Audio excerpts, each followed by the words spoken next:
Real estate, family business, and building a legacy. It's a journey I'm navigating every day.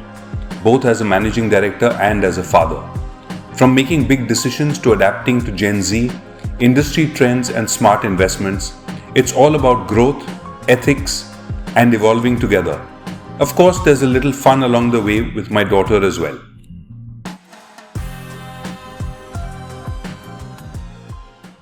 The future generation when it comes to customers, with Gen Zs coming in, that value base, when you're thin skinned, your values are stronger, you live by your values, you listen in much more. And I think with the Gen Zs coming into the market, that's also going to be very, very important. Do you think so, really? I think so. Because- Because they've grown up in a digital era. So, like you're talking about, right? Their awareness is significantly more. Their empowerment to take on something is that much more, and their ability to take something like that to follow what they believe in.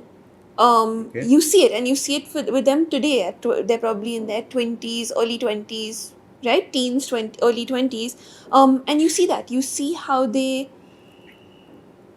will relate to a brand which matches their values much more significantly than a brand that they don't relate to. You know, I'm so glad, and I hope that really happens because, for years, and this was in the early days when I would actually meet with customers to sell, right? And customers you talk to them about what your offering is, and you talk to them about the fact that, listen, we're a brand, we've been around. You talk about all the softer aspects of what we offer, Yeah. and all they were concerned was about price. Yeah. It always came down to, but so and so is giving it for 50 rupees less per square foot. Yeah. Right?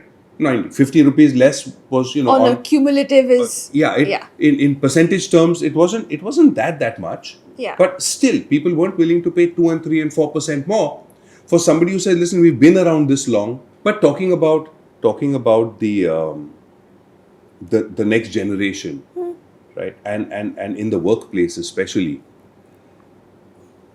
you employ a lot of them, yeah. right? And you interview a lot of them. Yeah.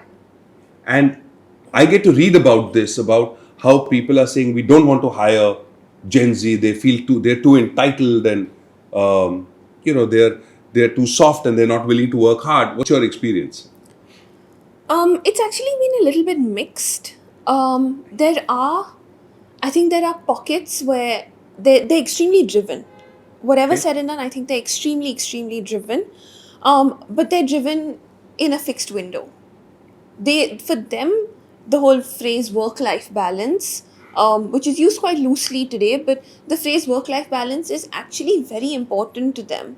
So they'll do what they have to, but they want the flexibility, they want the freedom. They'll do more than what they have to, but they want Okay. the flexibility and they want the freedom to do it their way.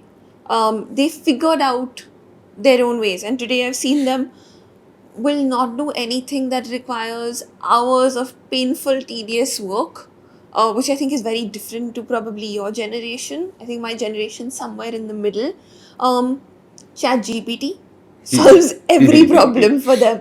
I've got a couple of Gen Zs in the team, and any question you ask them, I'll get back to you. And the number of emails I've actually received, which I'm like, I can see this is ChatGPT. Can Right. you please at least so there's a mix, right? Like you're doing it efficiently. They're driven to work efficiently. They're driven to because they've grown up in the digital era, they're driven to find their own answers. But at the same time, sometimes when they're trying to take the lazy route, Right. you end up, it's a double-edged sword. So you end up on the other side of it. But I think as an employer, we're going to need to change some of our practices in order to be able to attract the Gen Zs. Okay. And what I mean by that is someone and we were talking about Vishwas yesterday, right? Who's been with us for 30 years. What drives him today, he's in a lot of ways been doing a lot of the same things over the years and is okay and has been okay with that. We've had we've had a few people in the organization who have gone with what they've known, whereas Right. today Gen Zs, I think, need challenge. Okay. need something new, need things to be fast paced and interesting, and constantly evolving. And with the industry we're in, change, evolution, some of those things you're dealing with bricks and mortar, right? Right. So some of that change is not probably at the pace that a Gen Z may expect.